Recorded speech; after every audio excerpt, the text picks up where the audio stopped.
देश के अंदर बढ़ती महंगाई से अब जनता बिल्कुल परेशान होती नज़र आ रही है, क्योंकि बात करें जिस तरीके से पेट्रोल डीजल के दाम बढ़ रहे हैं, उससे कहीं ना कहीं जनता की जो रसोई है या फिर कहें जो उनका खाना है अब उनसे दूर होता नज़र आ रहा है। क्योंकि जिस तरीके से लगातार पेट्रोल डीजल के दाम बढ़ रहे हैं उससे जनता की परेशानियाँ बढ़ती नज़र आ रही है कोरोना काल के अंदर। मगर जिस तरीके से अब LPG के दाम भी बढ़ाए गए हैं उससे कहीं ना कहीं और ज़्यादा मुश्किलें होती नज़र आ रही हैं, क्योंकि लगभग 834 रुपये LPG के दाम कर दिए गए हैं। मगर पेट्रोल की बात करें तो पेट्रोल भी लगभग दिल्ली के अंदर 100 का आंकड़ा पार करने वाला है। और वहीं बात करें डीजल की तो डीजल का रेट भी लगातार निरंतर बढ़ते चले जा रहे हैं। मगर कोरोना काल के अंदर जनता को राहत मिलनी चाहिए थी, वो राहत मिलती नज़र नहीं आ रही है। इसी को लेकर दिल्ली कांग्रेस कमेटी की द्वारा युवाओं के द्वारा लगातार प्रदर्शन किया जा रहा है और कहीं ना कहीं केंद्र सरकार को घेरने की कोशिश की जा रही है। वहीं आज युवा कांग्रेस की तरफ से भी प्रदर्शन किया गया पेट्रोल मंत्रालय के बाहर और लगातार यही कोशिश की जा रही थी कि सरकार को घेरा जाए। मगर भाजपा के सरकार जो है यानी कि केंद्र सरकार अभी तक पेट्रोल डीजल के दामों में ना ही कमी कर रही है और ना ही कहीं जनता को राहत देने की कोशिश की जा रही है। और इसी को लेकर आज LPG के दाम और कहें पेट्रोल डीजल के दाम जिस तरीके से बढ़ रहे हैं उससे कहीं ना कहीं जनता की मुश्किलें बढ़ती नजर आ रही है। और इसीलिए पेट्रोल मंत्रालय के बाहर जिस तरीके से प्रदर्शन किया गया और केंद्र सरकार के खिलाफ जमकर नारेबाजी की गई और यहाँ तक कि ये भी कहा गया अच्छे दिन नहीं चाहिए, पूरे जो उनके बुरे दिन थे वो उनको वापस लौटा दिया जाए। मगर देखना होगा कि केंद्र सरकार के ऊपर कितना फ़र्क पड़ता है इस प्रदर्शन से। मगर अभी तक जनता बिल्कुल परेशान है और कोरोना काल के अंदर अभी तक जनता को कोई भी राहत मिलती नजर नहीं आ रही है। और दिखता है कि जिस तरीके से लगातार दाम बढ़ रहे हैं उससे आने वाले दिनों के अंदर और ज़्यादा महंगाई हो सकती है, क्योंकि पेट्रोल डीजल के दामों से कहीं ना कहीं ज़िंदगी की और जो ज़रूरत चीज़ें हैं वो महंगी होती नज़र आ रही है। अब देखना होगा केंद्र सरकार दाम वापस करेगी कम या फिर इसी तरीके से महंगाई बढ़ती रहेगी। मगर कहीं ना कहीं जनता की मुश्किलें बढ़ना स्वाभाविक है। अब देखना होगा केंद्र सरकार किस हद तक राहत देने की कोशिश करती है जनता को। कैमरा पर्सन इरफान खान के साथ राजीव कुमार तिवारी, NB न्यूज़, दिल्ली।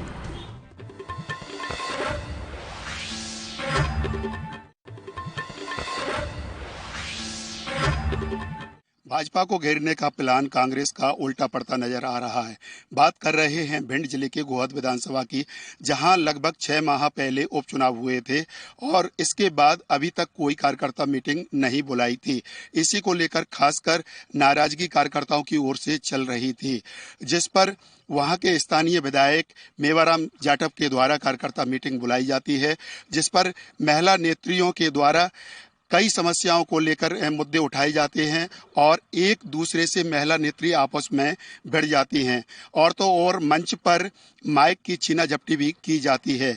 उस समय कार्यकर्ता जो मीटिंग चल रही थी मंच पर कांग्रेस के जिला अध्यक्ष जय श्री राम बघेल एवं मेवाराम जाटव स्थानीय विधायक और जो पिछले लोकसभा प्रत्याशी थे वो भी मौजूद रहे, कई कार्यकर्ता मौजूद थे और उसी बीच में ये छीना झपटी हुई है।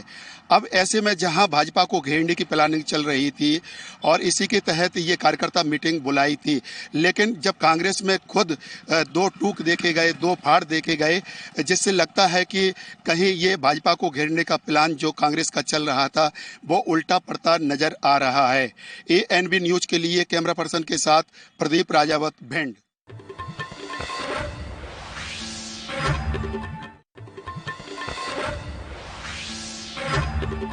अमेठी में आज जिला पंचायत सदस्य के चुनाव में भाजपा ने अपना परचम लहराया है। ऐसे में आज भाजपा समर्थित राजेश अग्रहरी जो है 31 वोट पाकर विजयी हुए हैं। वहीं पर जो है सपा समर्थित सीलम सिंह ने जो है सिर्फ जो है 4 वोट पाए हैं। ऐसे में यहाँ से विवेक आप जीते हैं, इसका श्रेय आप किसको देते हैं? इसका पूरा श्रेय मैं दीदी स्मृति ईरानी और जिला पंचायत के सभी सम्मानित सदस्यों को देता हूँ। ऐसे में आपका क्या उद्देश्य रहेगा? अब की बार जो है भाजपा जीती है, ऐसे आज जीते हैं तो क्या उद्देश्य रहेगा? भ्रष्टाचार मुक्त जिला प्रशासन को बनाना और भय मुक्त समाज के निर्माण में हम सब दीदी को सहयोग करेंगे। ये राजेंद्र नवाला जी जिनका साफ तौर पर कहना था कि अब की बार विजयी होने के बाद जो है यहाँ पे हम जो है पूरे समाज को भय मुक्त, भ्रष्टाचार मुक्त करेंगे। कैमरामैन संजय यादव के साथ राजकुमार जायसवाल, ANB न्यूज, अमेठी।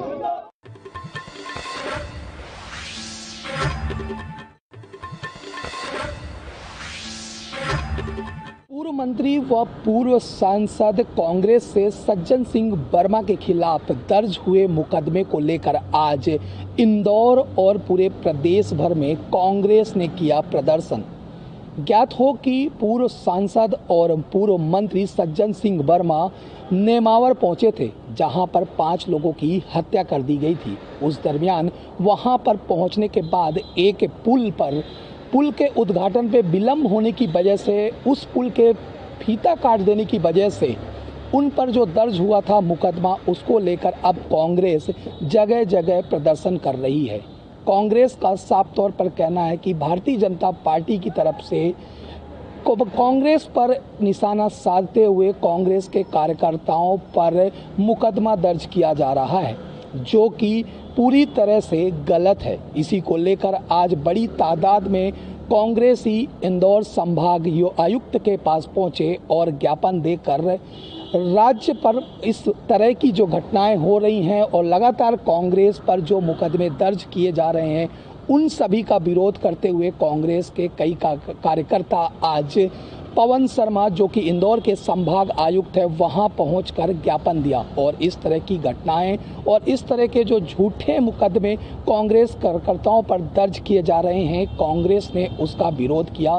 साथ ही भारतीय जनता पार्टी और शिवराज सिंह चौहान पर भी गंभीर आरोप लगाते हुए काफ़ी वहां पर विरोध प्रदर्शन करते हुए प्रदर्शन और हंगामा किया। बड़ी तादाद में कांग्रेसी आज इस तरह से जो सज्जन सिंह वर्मा के खिलाफ मुकदमा दर्ज किया गया, उसका विरोध करने बड़ी तादाद में आज कांग्रेसी पहुंचे। वीडियो जर्नलिस्ट अनिल चौधरी के साथ गणेश तिवारी, ANB न्यूज़।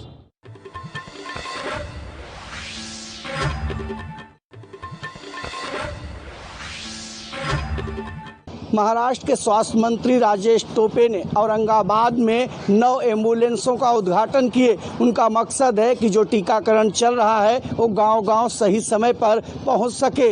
लगातार कोरोना संक्रमण से जहां महाराष्ट्र सबसे ज़्यादा प्रभावित था, वहीं स्वास्थ्य मंत्री राजेश टोपे चाहते हैं कि वैक्सीनेशन का काम इतना ज़्यादा हो कि जो तीसरी लहर की बात कही जा रही है उसे रोका जाए। आपको बता दें कि औरंगाबाद में उन्होंने मीडिया से बात करते हुए भी कहा कि अगर केंद्र पूरी तरह से पर्याप्त मात्रा में वैक्सीन देती है तो बहुत जल्द महाराष्ट्र पूरी तरह से वैक्सीनेशन हो सकेगा, और ऐसे में अगर संक्रमण फैलता है तो उससे लड़ा भी जा सकता है। आपको बताएं कि महाराष्ट्र के औरंगाबाद, अहमदनगर, सिंधुदुर्ग सहित कई ऐसे जिले हैं जिन्हां पर वैक्सीन को लेकर काफ़ी किल्लतें चल रही थी, और यही वजह है कि स्वास्थ्य मंत्री ने 9 नए एम्बुलेंस टीकाकरण के लिए दिए हैं।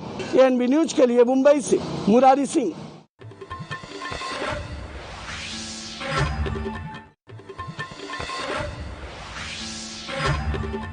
जिला पंचायती अध्यक्षकी की इलेक्शन में आज बीजेपी की कैंडिडेट ने पायली मार ली है। आपको बता दें, सीतापुर जनपद में सपा से अनीता राजवंशी और बीजेपी से श्रद्धा सागर इलेक्शन में खड़ी थी, जिसमें कांटे की टक्कर देखी जा सकती थी।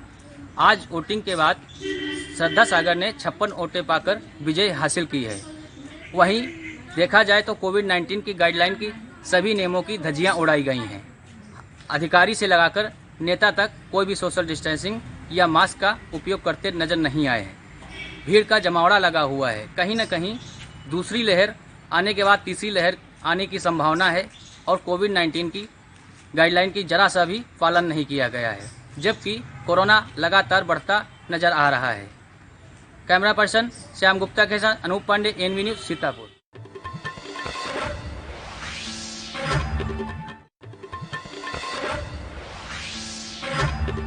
मध्य प्रदेश में नर्सेस एसोसिएशन के द्वारा अपनी मांगों को लेकर अनिश्चितकालीन हड़ताल पर हैं, तो वहीं मध्य प्रदेश के रीवा जिले में भी नर्स अपनी 12 लंबित मांगों को लेकर आज 4 दिन से अनिश्चितकालीन हड़ताल पर बैठी हुई हैं।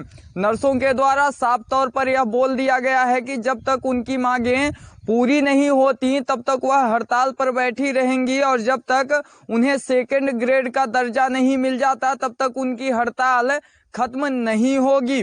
वहीं नर्सों के द्वारा आज रीवा के श्याम शाह मेडिकल कॉलेज में सद्बुद्धि हवन यज्ञ किया गया, जिससे कि मध्य प्रदेश के मुख्यमंत्री शिवराज सिंह चौहान को सद्बुद्धि आए और वह नर्सों पर ध्यान दें। क्योंकि कोविड-19 में नर्सों ने अपनी अहम भूमिका निभाई थी, लेकिन सरकार अब उनकी इस बलिदान को और जो उन्होंने कोविड-19 के समय अहम भूमिका निभाई थी उसको भूल चुकी है, जिस कारण वह अनिश्चितकालीन हड़ताल पर बैठने पर मजबूर हो गई हैं। वहीं नर्सों के हड़ताल पर जाने के बाद अस्पताल की व्यवस्थाएं बेपटरी हो चुकी हैं, जिसको सुधारने के लिए वार्ड बॉय को इस काम में लगाया गया है। लेकिन वार्ड बॉय भी अब हड़ताल पर जाने की तैयारी कर चुके हैं, क्योंकि वार्ड बॉय को सिर्फ 7,000 रुपए सैलरी मिलती है और वो भी आउटसोर्स कर्मचारी हैं, जिस कारण से वह भी हड़ताल पर जाने की तैयारी कर रहे हैं। हालांकि आज भी वार्ड बॉय के द्वारा आंदोलन किया गया था, लेकिन श्याम शाह मेडिकल कॉलेज के डीन के द्वारा उन्हें यह कहकर वापस बुला लिया गया कि आप लोगों की सैलरी जल्द से जल्द बढ़ा ली जाएगी, जिस कारण से वार्ड बॉय वापस चले आए हैं। लेकिन सोमवार तक अगर उनकी सैलरी में बढ़ोतरी नहीं होती है तो वह भी हड़ताल पर जाने की पूरी तरह से तैयारी कर चुके हैं। एएनबी न्यूज के साथ संवाददाता विजय त्रिपाठी, रीवा।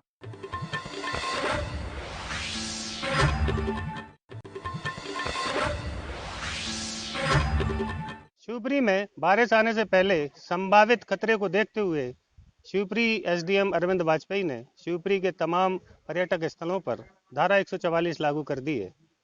दरअसल सन 2018 में सुल्तानगढ़ फॉल में अचानक सैलाब आने से 45 सैलानी वहां फंस गए थे, जिन्हें 4 दिन की मशक्कत के बाद पुलिस प्रशासन ने, शिवपुरी प्रशासन ने 35 लोगों को बचाया, जबकि 10 लोग अपनी जान गंवा चुके थे। अब आगे इस घटना की पुनरावृत्ति ना हो, इसकी खतरे को चलते प्रशासन अलर्ट हो गया है। तो वहीं एसडीएम अरविंद वाजपेयी ने तमाम पर्यटक स्थलों पर धारा 144 लागू कर दी है। आपको बता दें कि धारा 144 लगने के दौरान जनमानसों का इन पर्यटक स्थलों पर जाना प्रतिबंधित रहेगा। अगर कोई इस कानून का उल्लंघन करता है तो उस पर वैधानिक कार्रवाई भी की जाएगी। कैमरामैन शाकिर के साथ एएनबी न्यूज़ के लिए जकी खान की रिपोर्ट।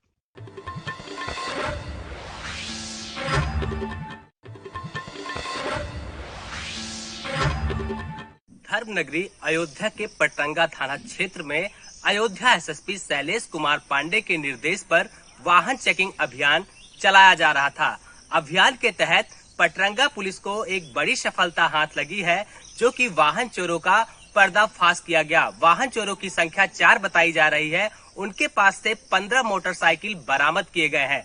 जो मोटरसाइकिल है वो अलग अलग कंपनियों की बताई जा रही है। चोरों के पास से लैपटॉप और तमाम इलेक्ट्रॉनिक उपकरण भी बरामद हुए हैं। ऐसे में पटरंगा पुलिस गिरफ्तार कर पूछताछ करने में जारी है। पुलिस के मुताबिक बताया जा रहा है कि रुदौली क्षेत्र में वाहन चोरी की घटना काफी दिनों से सामने आ रही थी, लेकिन अब जिस तरीके से वाहन चोरों की घटना सामने आई है, ऐसे में पटरंगा पुलिस अब पूरी तरीके जुट गई है। अब देखने वाली बात होगी कि ये वाहन चोर कहां से वाहन चोरी करते थे और इस वाहन से क्या कार्य होता था। वीडियो पर्सन मोहित के साथ Gaurav Mishra, NB news channel Ayodhya.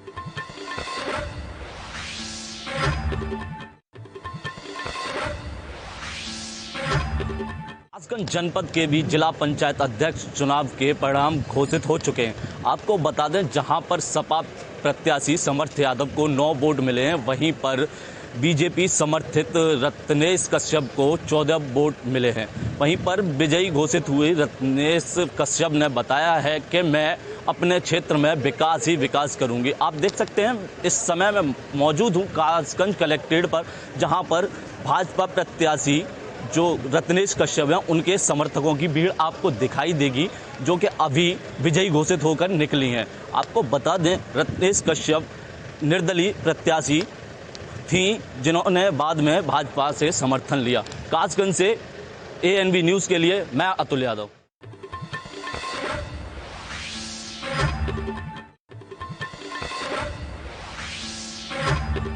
आपको बता दें कि जनपद जालौन में एक दिल दहलाने वाली वारदात सामने आई है, जहां पर नाबालिग बच्ची के साथ कुकर्म की घटना को अंजाम दिया गया है। वहीं आपको बता दें कि पूरा मामला जनपद जालौन के चुरखी थाना क्षेत्र का है, जहां पर एक बच्चा कोचिंग के लिए जा रहा था। तभी एक व्यक्ति ने सुनसान जगह देखकर उस बच्चे के साथ कुकर्म की घटना को अंजाम दिया। वहीं पीड़ित की पहचान के बाद उस व्यक्ति को गिरफ्तार कर लिया गया है पुलिस ने। वहीं अपर पुलिस अधीक्षक ने बताया कि बच्चे को मेडिकल परीक्षण के लिए भेजा गया है। वहीं जो भी मेडिकल परीक्षण से तत्व सामने निकल कर आएंगे उसी के अनुसार विधिवत कार्रवाई की जाएगी। जी, ये शाम की सूचना है कि थाना जालौन क्षेत्र का एक लड़का यहाँ ट्यूशन पढ़ने आता था, थाना चुरखी क्षेत्र में। तो आज संयोग से बताया गया कि टीचर नहीं था, तो ये लड़के के साथ उसी एरिया का एक आदमी जो है अप्राकृतिक कार्य किया है। ये थाने को सूचना मिली है ग्रामीणों के माध्यम से। तो आरोपित अभियुक्त को हिरासत में ले लिया गया। लड़के का मेडिकल कराया जा रहा है। लड़के के घर वाले जो तहरीर लिख के देंगे, अभियोग पंजीकरण की भी कार्रवाई की जा रही है। सर, बच्चे की उम्र क्या नाबालिग है क्या? हाँ, बच्चा जो जानकारी प्रथम दृष्टया मुझे जानकारी हुई 17 साल के करीब है, अभी नाबालिग है। वहीं बच्चे की पहचान के बाद एक व्यक्ति को गिरफ्तार किया गया है। ANB news Mangrajpur Jalaun.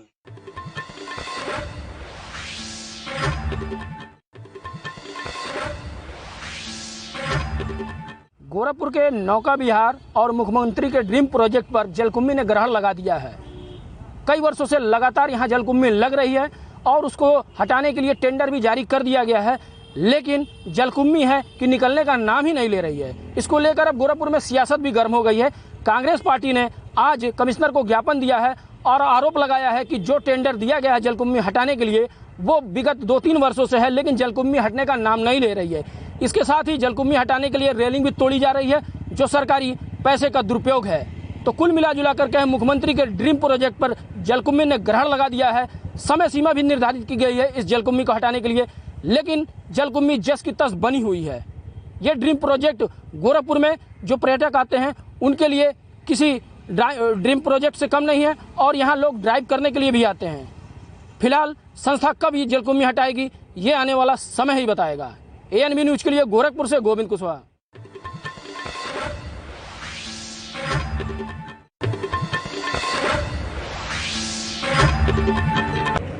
महाकाल मंदिर विस्तारीकरण को लेकर इससे जो लगी हुई कॉलोनी बेगम बाग थी, इसके ऊपर कई समय से प्रशासन का निर्णय अटका हुआ था। जो निर्णय आ चुका है कि परिवार के लोगों को 3-3 लाख रुपए देके इन्हें खाली कराया जा रहा था और उसके अंदर प्रशासन ने उन सभी लोगों से जो 147 परिवार यहाँ पर 250 परिवार यहाँ निवास हैं और 147 मकान हैं, जिसमें से 138 मकानों से प्रशासन की डील हो गई थी और इन सभी के खातों में पेमेंट भी डाल दिया गया है। लेकिन जो बचे हुए मकान थे उनको लेकर प्रशासन ने आज सख्त कदम उठाया है और बचे हुए मकानों को तोड़ने का काम आज से शुरू कर दिया है। वहीं आपको बता दें कि बेगम बाग की ये वो जगह है जो महाकाल मंदिर विस्तारीकरण के और प्रोडक्शन को लेकर, स्मार्ट सिटी प्रोडक्शन को लेकर काम में लाई जाएंगी। इससे महाकाल मंदिर का जो विस्तारीकरण है वो उसको दिखाया जाएगा और महाकाल मंदिर के आसपास की जो जगह अधिग्रहण करना थी वो सारी जगह हैं जिनको प्रशासन ने अपने हैंड ओवर करना था। यहाँ पर 250 परिवार निवारस्थ हैं और जिसमें 147 मकान बने हुए हैं, जिसको लेकर प्रशासन ने इन लोगों से चर्चा करने के बाद इन लोगों के बैंक डायरियों के खाते मंगवा लिए गए थे और डायरी मंगवा के इन सब के खातों में 3-3 लाख रुपए डाल दिए हैं। लेकिन जो लोग बचे हुए थे और जिन लोगों ने मकान खाली कराने से इंकार कर दिया था या बैंक डायरी जमा नहीं की थी, उनको लेकर प्रशासन ने कड़ी चेतावनी देते हुए उनके मकानों को तोड़ना शुरू कर दिया है। उज्जैन से विजेंद्र यादव, ANB न्यूज के लिए।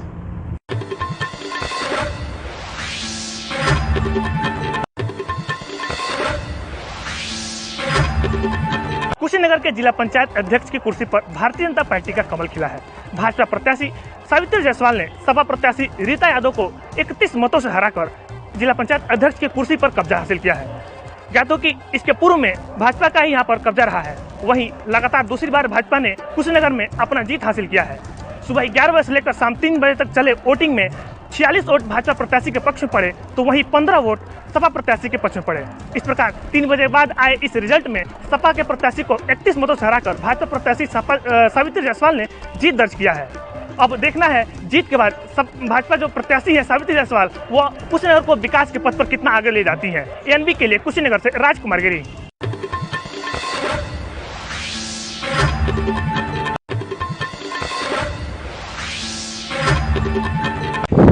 मैनपुरी में समाजवादी पार्टी का गढ़ कहा जाने वाला आज भारतीय जनता पार्टी की जिला पंचायत अध्यक्ष अर्चना भदौरिया ने समाजवादी पार्टी के प्रत्याशी मनोज कुमार यादव को 7 वोटों से पराजित कर दिया है। वहीं आपको बता दें, जब से देश स्वतंत्र हुआ तब से पहली बार भारतीय जनता पार्टी की प्रत्याशी ने आज सपा के गढ़ में जीत हासिल की है। और वहीं समाजवादी पार्टी के प्रत्याशी ने प्रत्यारोप भी लगाए हैं और समाजवादी पार्टी को 11 वोट मिले हैं और भारतीय जनता पार्टी को 18 वोट मिले हैं। टोटल 29 वोट पड़े हैं, जहां पर जिला पंचायत के सदस्य की संख्या 30 थी। 1 वोट नहीं पड़ पाया है। मैनपुरी से रजनीकांत तिवारी, ANB न्यूज, मैनपुरी।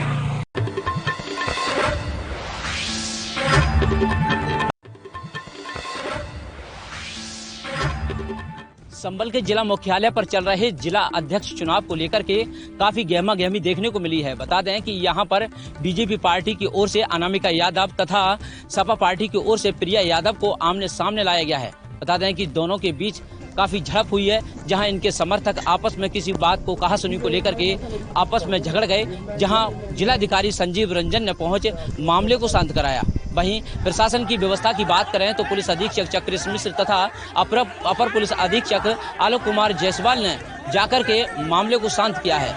वहीं आपको बताते चलें कि दोनों के बीच जहां झड़प को देखते हुए प्रशासन सतर्क हो गया है। जहां संभल जिला अध्यक्ष चुनाव को लेकर के गहमा गहमी के बाद यहां पर अब एक दिलचस्प नजारा होगा कि जिसके सर पर ताज सजता है वह वास्तविकता में संभल का जिला अध्यक्ष कहा जाएगा। इसको लेकर के आज जो मतदान और मतगणना केंद्र पर लगातार प्रशासन की नजर तेज हो गई है। अपने सहयोगी के साथ video journalist Mahendra Singh Maurya, ANB news, Sambhal, Uttar प्रदेश।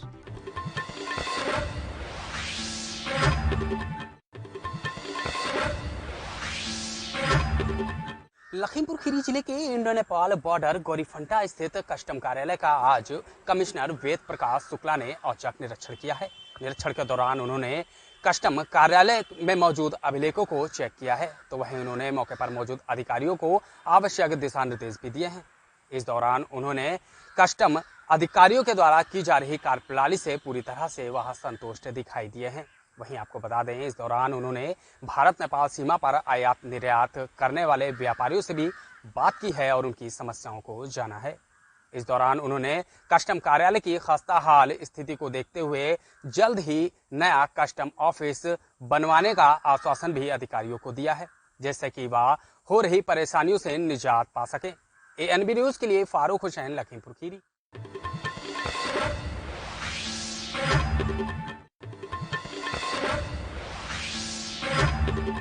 मुंबई की कुरार पुलिस ने एक्टर प्राची सिंह चौहान को मोलेस्टेशन के मामले में गिरफ्तार किया है। हालांकि न्यायालय ने उनको जमानत दे दी है। उनके वकील का कहना है कि प्राची सिंह के ऊपर मोलेस्टेशन का मामला लगाया गया था, लेकिन न्यायालय ने उसको उचित नहीं माना, इसलिए जेल कोठरी के बजाय उनको रिहा कर दिया है। इस पूरे मामले में मुंबई कुरार पुलिस को एक शिकायत मिली थी।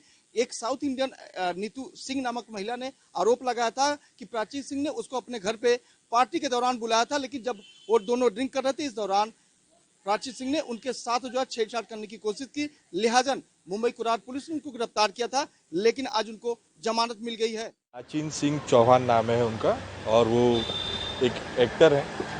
उनके ऊपर क्या आरोप लगाया गया था?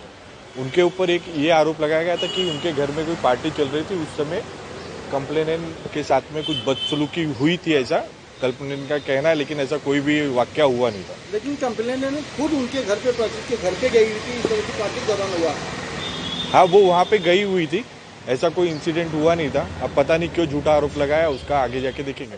देखने वाली बात हुआ कि पिछले दिनों से लगातार मुंबई के बॉलीवुड में तमाम इस तरह की छेड़छाड़ की शिकायतें आ रही हैं, लेकिन इस पर लगाम लगने का नाम नहीं ले रहा है। कैमरा पर्सन विनय सिंह के साथ मैं सत्यप्रकाश सोनी, ANB न्यूज, मुंबई।